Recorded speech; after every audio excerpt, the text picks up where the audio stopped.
MLA లేనప్పుడు నాకు మంత్రి ఇచ్చింది అన్నావు. అవును బరాబరే కదా సార్, నీకు రాజకీయ భిక్ష పెట్టిందే కాంగ్రెస్, ఏంది ఇప్పుడు కాదంటావా ఏంది మళ్ళా? నేను మంత్రి అయినాడు నా కారు ముంగట నాతో పాటు డాన్స్ చేసినావు నువ్వు. అయితే ఇప్పుడు నువ్వు గొప్ప అంటున్నావా లేదంటే రేవంత్ రెడ్డి గొప్పోడు అంటున్నావా?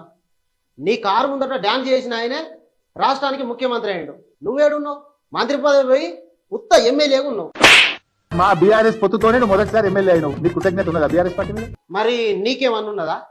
ఎమ్మెల్యే కాకపోయినా నాకు మంత్రి పదవి ఇచ్చింది కాంగ్రెస్ పార్టీ, తెలంగాణ ఇచ్చింది కాంగ్రెస్ పార్టీ అని అంటున్నావు. అసలు పార్టీ ఎమ్మెల్యేలను మీ మామ అన్ని పార్టీలో చేర్చుకుంటా అంటే వద్దు మామ అట్లా చేసుడు తప్పు అని ఏనాడన్నా చెప్పినవా?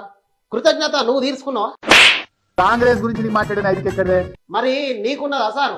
కాంగ్రెస్ పార్టీని ఎన్ని తీర్ల తిప్పలు పెట్టాలో అన్ని తీర్ల పెట్టారు. తెలంగాణ ఇచ్చిన సోనియా గాంధీ కాళ్ళు ఢిల్లీలో మొక్కి తెలంగాణకు వచ్చి ఆ కాళ్ళను బట్టి గుంజిరు. నేను మంత్రి పదవికి రాజీనామా చేసినప్పుడు గన్ పార్క్ దగ్గర నా వెనక నిలబడి నువ్వు చిన్నగా ఉంటావు అంటే నిక్కి టీవీలో కనబట్టడానికి చూసినోడి నువ్వు. నిక్కుకుంటా చూసినోడే ఇవాళ మిమ్మల్ని అందరినీ తొక్కుకుంటూ వచ్చి సీఎం కుర్చీలో కూర్చున్నాడు. మీరేడున్నారు? కనీసం ప్రధాన ప్రతిపక్ష నాయకుడని అయ్యిర్రా? పోనీ నీకు పార్టీకి వర్కింగ్ ప్రెసిడెంట్ పదవి వస్తుందా? వస్తుందన్న